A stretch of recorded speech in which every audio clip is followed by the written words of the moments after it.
Okay, and this is for the County Choir YouTube channel. I'm glad to be joined here with 4 representatives from the Board of the Supporters Trust, John, Sean, Gavin and Tony. And there's been a lot of momentum generated, a lot of support from the general fan base, but then obviously there's going to be a lot of questions, a lot of doubts, and a lot of things people basically want to have answered. So I've got a collection of questions here, just from collective feedback that I've got from different supporters and different groups. So we'll crack straight in from the beginning. How exactly did the takeover proposal materialise? The takeover materialised because when Les made it known that he was stepping down, I wrote a personal email to him thanking him, and just put at the bottom, if you ever would consider speaking to the fans group about taking over, you know, come and talk to us, sort of thing. And to my surprise, within about 10 minutes, I had an email back saying, yeah, give me a ring.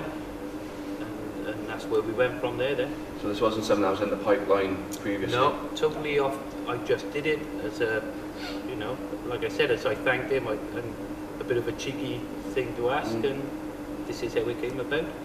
We started communicating then with Les, Tony and myself, and then it very quickly led to a meeting at his house to speak to both Les and Dee, who basically explained their wishes for the legacy that he wants to leave, how he wants the fans to actually have the benefit of the club. Great. Are the shares costing the fans any money? His actual shares, he's gifting them all, or are they costing any money in any way? He is gifting the shares to the Completely, club. 100%? 100%. Gifting the shares to the club. It's good an answer as you're going to want. Is the target figure, obviously that big number that everybody's talking about, is that solely to cover debts, or do you have other plans you want to see incorporated? It's debt, and whereas the shares are free, there might be some debt actually to Les that is historical, which we'll go through next week. But as well as that figure is also working capital. A responsible approach is making sure we get through the season and not just through till May, or the 10th of May, it's getting to the end of July. And that's the considerations in terms of forecasting and money that we've actually got to have in the bank, and to make sure that we can be sustainable. We're not rich, we're not millionaires, we can't do this on a running prayer. We all know that we've got to get to the end of the season, end of July, and then we formulate, whilst we're working through that, the budget for the 2016-17 season. Great, great. Will the current trust board seek to be on the club board of directors if the takeover is successful? Well, I think we've always said that there needs to be an interim board for stability reasons more than anything. But I think the one thing that we need to make clear to all the fans is the fact that the trust needs to operate in a democratic way, and at a point in time we need to have elections. We will cover that off as part of our timetable in the share offer, and that will outline there where we see the interim board in operation for a period of time when we've embedded in and we've got that stability, and then we'll have an incremental process then of elections whereby all the members of the trust, and as you know, at the heart of the trust is one member, one vote, and they will be able to vote whoever they want who stood for election at that point in time. I think it's also important to reiterate the principles set out at the end of July in terms of structure and organisation remain, and that's an operational board headed up by the GM at the time, which is now headed up by the CEO, which deals with the day-to-day running of the football club. And this will be separate to the ownership trust board, which will be implemented at the end of September, which will be for an interim period of a maximum of 3 months, with elections then to an executive trust ownership board in early January. That's the schedule we're working towards. Yeah, and I think the reason it has to be incremental is for those stability reasons.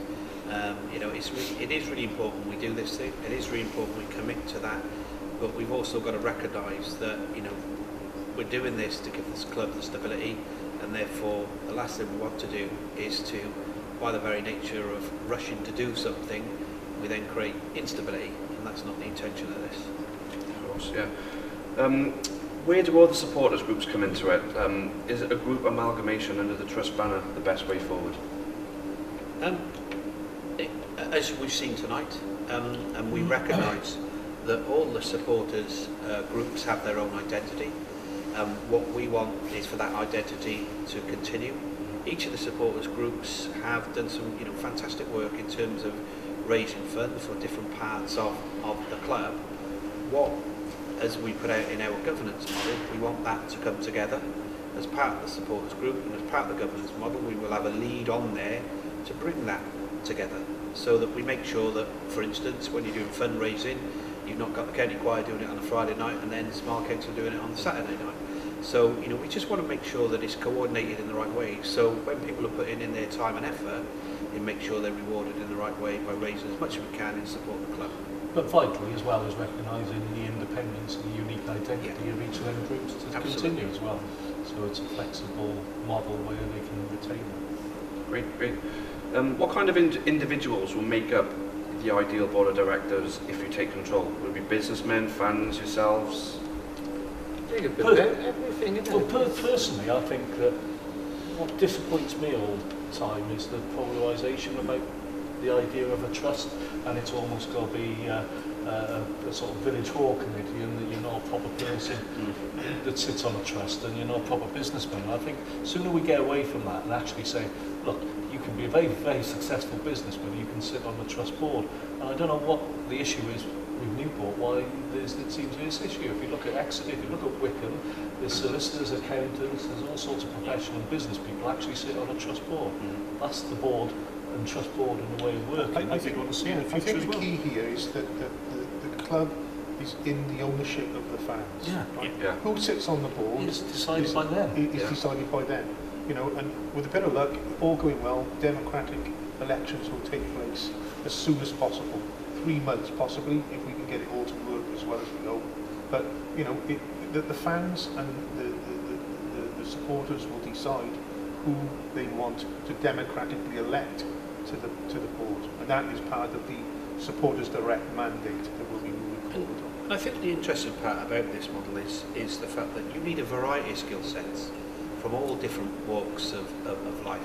And the one thing I think that we've seen as part of this process is people who run local businesses probably do them in a slightly different way in terms of the way a club, which needs to have good governance at its heart, run.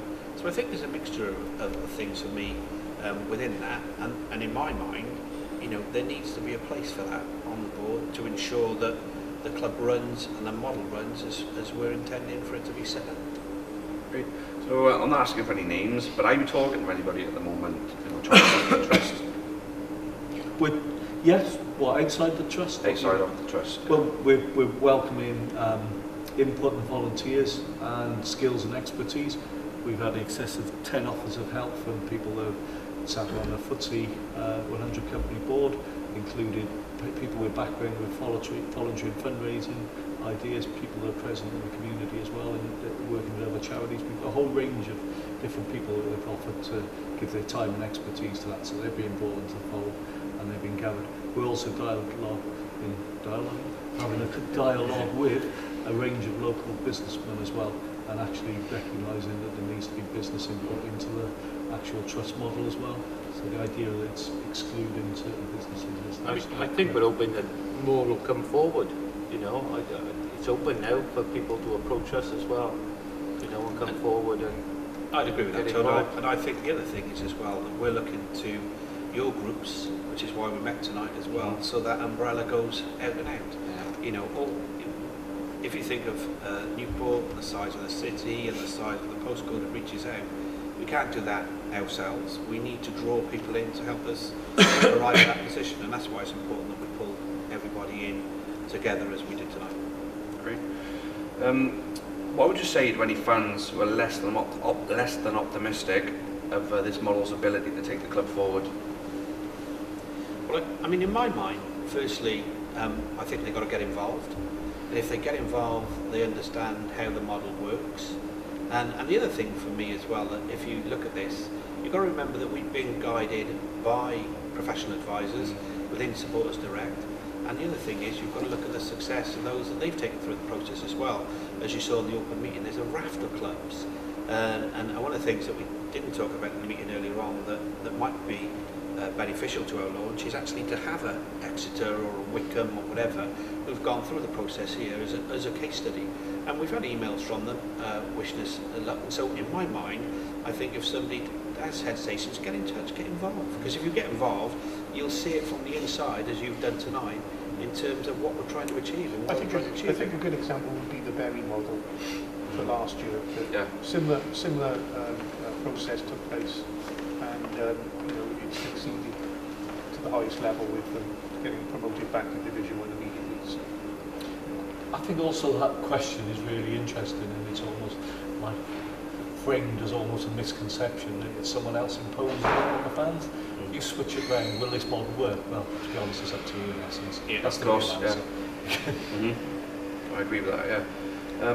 One thing, what key areas of the club are you currently seeking to improve as a matter of priority? Every single one. Simple answer. Yeah, that's easy to answer that. Simple answer. There's nothing that's particularly stand out. I mean, obviously I think taken the in a lot important of thing here that obviously Jason Turner has come in. He's a very capable person. Working alongside him is Martin, our potential new financial director. There again, he's a very capable person. I think two key skills that have been missing from the club since its reformation, and certainly since it's been back in the Football League. And already, we as a trust can see, or as a committee can see, just the benefits from those two guys and what they've achieved within weeks. And I think that's where the trust board will come in as well. Our role is to make sure that they're held accountable for the jobs that they're doing, but also to give guidance and direction in terms of what the fans want. They're then responsible to go off and execute that and implement that. We won't be dabbling in that at all. That's their role, that's their job. So they'll be empowered. So when we look at the operational board, once we no longer interim directors to fill the gap, then potentially that actually will be partly decided by Jason saying, what skills do you need to support you? We're not going to go and impose people on you. What skills do you need? What type of people do you need to support you as a board and as operational board of the football club? And that input is expertise, and we're given priorities, we're given policy to follow, and that's how we're being active. Great. This next question is not a personal observation or any dig of any sort of my own. That means it is. Yeah. End the interview now. Yeah. No, how would you respond to supporters who claim that the Supporters Trust have not seemed to be doing anything productive for the last 3 years? I think it's probably pretty fair, to be honest. And we've been fairly dormant. With the presence of a multi-millionaire as a chairman, obviously we've seen a decline in our membership, and apparently this is quite a common thing when the club is being successfully funded. So we have been so dormant to a certain extent, but Gareth has been very active in the community. What is it, Gareth? Sorry? Young Exiles. Young Exiles. Sorry, county in the community. County in the community. Sorry, and so there's been a lot going on with the trust, but obviously going back to this initial thing that we made the approach, or Tony made the approach to Les, we unfortunately found ourselves in this position by chance. It's very hard to sell a trust when you've got a chairman that's pumping in money. Again, I'd switch it round a bit. A level of complacency has probably existed throughout the football club through this tenure, and actually, rather than saying there's the trust been dormant for 3 years, actually what has actually happened with that gap and that vacuum is allowed too much power to be concentrated in one area to the detriment of the football club in the end. We definitely, as I say, since we established that Les wanted to gift the shares, obviously we had a meeting very quickly and decided whether or not it was the right thing, but failure or success, we decided to ignore any potential criticism, because that's what we're there for. We're there to do it for the fans. So we must attempt to actually raise this money and attempt for the fans to own their own club. If it fails, then we'll accept any criticism after. But at least we're giving it a good try. We're giving it a good try. Correct. Obviously, many mistakes have been made over the last 2 years, or probably more than that. Can you honestly say that we've learned from these and we're ready to move on from them? Yes. I think that we as a group have had the opportunity to look in via the due diligence process of exactly where things have gone wrong, and I think as a group we're very confident that the model that is in place now is sustainable. However, you know, we've still got the debts and the historical stuff that you know that's still there that we've got to deal with. And that's why we need all the supporters behind this table. And I think for me, if you think of, you talk about, you know, the lessons learned, etc. I mean, one of the big things, I think there's always been a criticism of the way things are run is that transparency side of life. And we've committed to that. That's what we were doing tonight. That's absolutely what we'll be doing next Thursday on our share offer. And for me, I appreciate that. Great using a lot of words, but we've got to be judged on our actions. You know, that has started through this process that we've gone through. We appreciate there's a lot of stuff that's been going on in the background that's not been visible to people. But I think when they come along next week, they'll see all that, and they'll see how transparent that we're being as a trust board. Okay. One thing that comes up a lot, obviously people who haven't really got much of a business head, don't know how shares work, they're not quite uncertain on how the share scheme works. Could anybody explain in a simple way exactly how the share scheme is going to work when it's launched? Well, it's quite different than other share schemes. It's a community share scheme with the fact that actually it's not similar to the scheme that's in place at the moment where you, in fact you just get rid of your money. There's the potential to actually ask for your money back, so it's a different type of investment. Again, there's all sorts of parameters and a threshold on that as well, so it can't be after a certain number of years. But in effect, you could actually invest in a football club and 2 years down the line ask for your money back, and the board would actually then review the situation and then potentially give the money back to investors. That's the difference of community share scheme. I think the other side of it is as well, if we go up to 90% ownership, then there's the potential through the share scheme to claim 30% of your investment back from the taxation system. So I think that's another key difference to it, having an aspect of investment to it rather than just chucking it down black and white. And I think the other thing to add as well is the fact that to acquire shares, you need to be a member of the trust. So you've got to put that £10 in or whatever section of group that you're in to actually be in there to allow yourselves to acquire any shares that you may or may not want. Okay. What kind of relationship do you have with Terry Butcher, his staff and the players? Have you had much interaction with them? Fantastic one, because we never met him. No, At the no. moment. Tony and myself have had a meeting. Yeah. We've met him, yeah. With Terry and Russell, with Les, and yes, the relationship's good. Obviously, you know, we've got to build in the next week or so further relationships with him.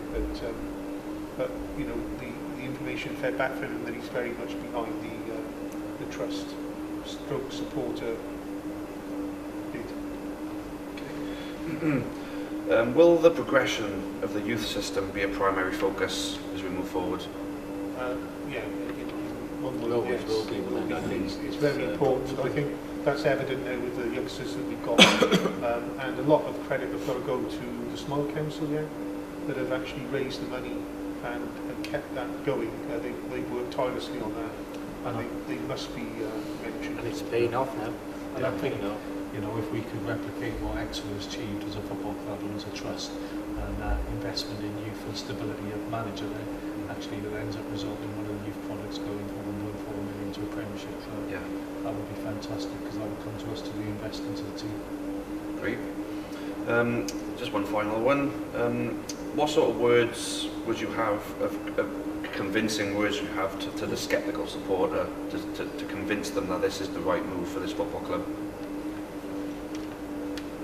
I don't think they're going to have this opportunity again. That, you know, you're not going to have a millionaire club owner that's going to come into this club and be prepared to gift his shares to the supporters. You know, if this bid fails, it certainly won't happen in my lifetime again. And we'll be back to a group of potential investors that will want to invest money but will want something back. So when we sell the likes of a young player, it'll go back to them and not into the playing squad, which is what we all want. In my mind, my view is it's quite simple that if you want the football club in Newport, you need to support what we're doing because, and as John rightly points out, this is that once in a lifetime opportunity. You've only got to look around to see how football's going in the Premiership, etc., with other type of investors. We have got a massive opportunity here to own our own club. That can only happen with the supporters. And I think in my mind, if they are sceptical, they need to come along, they need to listen, they need to get involved, and then they can make an informed decision as opposed to a decision that may well be based on something that they haven't really looked at. And we're certainly happy to speak to people, to tell them what we're trying to achieve and why we're trying to achieve it and how they can get involved and what it means for them. We wouldn't be doing it, I think, as a collection of individuals if we didn't believe in what we're trying to achieve. And for us, it is about the future of the club. But that can go forward without all the support of everybody. I think now's the time as well to put the misconceptions to bed, get away from the personalities, get away from the emotion, and actually don't get to a situation where you're saying in 25 years' time, if only we knew what the situation was, we could have saved our football club, because that's the romantic view over the last 25, 30 years. If only we knew what the situation was. Well, we actually know, and we can do something about it. I would choose to do it, but just don't moan if it goes wrong. I think there's an important thing to mention as well, that this process with every single one of us, it's taken over our lives. Over the last 6-8 weeks, probably slightly longer than that, everything has been put aside, except this has been priority for every single one of us. And we're still talking to each other via the telephone and emails at 11:30 at night, and we start at probably 7:30 in the morning. And it's been non-stop, absolutely non-stop.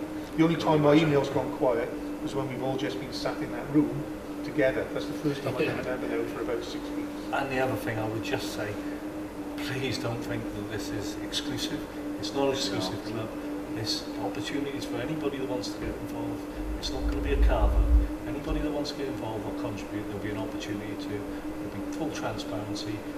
There'll be plans to share financial information on a quarterly basis with all fans, through forums, everything apart from players' wages and managers' wages and people's wages in the club. Everything else we feel we can share from the website, like other trusts do, like Exodus. You can find a full breakdown of their forecast and expenditure. So we'll look to be following and progressing the same way. I think, as Gav said, every fan's going to have the chance to say, I own my own football club. Yeah, absolutely. And that's the biggest thing of all, for every fan to be able to say that. Great. So the official launch of the share scheme, that's this Thursday coming, next 27th. Thursday, 27th of August. 27th. 7 o'clock We're on in the programme riverfront. next week. Brilliant. So I suppose it's time for people to stand up, be counted. At the end of the day, everyone knows the football club we want. At the end of the day, we only get the football club we deserve. Transparency and once in a lifetime opportunity. Great. And come to the games. Yeah, come to the games. Start supporting the team. And buy those tops, they're brilliant. Yeah. And there's one thing, Chris, I wanted to ask, I've done this interview for you. Right. If the supporters trust do meet their ambition, and we are in on October the 1st or whatever it may well be, we want the county choir to produce a new song. Produce a new song. Yeah, so make a new song up about the supporters trust. We'll leave that to you guys to do it. It might be there is only one Tony Pring, which obviously there is. And we said about the transparency and openness, but we'll have to vet it first. And if we don't like anything too offensive or critical, we'll put a line for it and send you back to the drawing board or the dressing room or the recorded studio. We're good people, really. Well, thanks very much, guys. Yeah, Cheers. cheers. Thanks Thanks so much, mate. Ta. Cheers. Cheers. Thanks you guys for watching. Cheers, mate.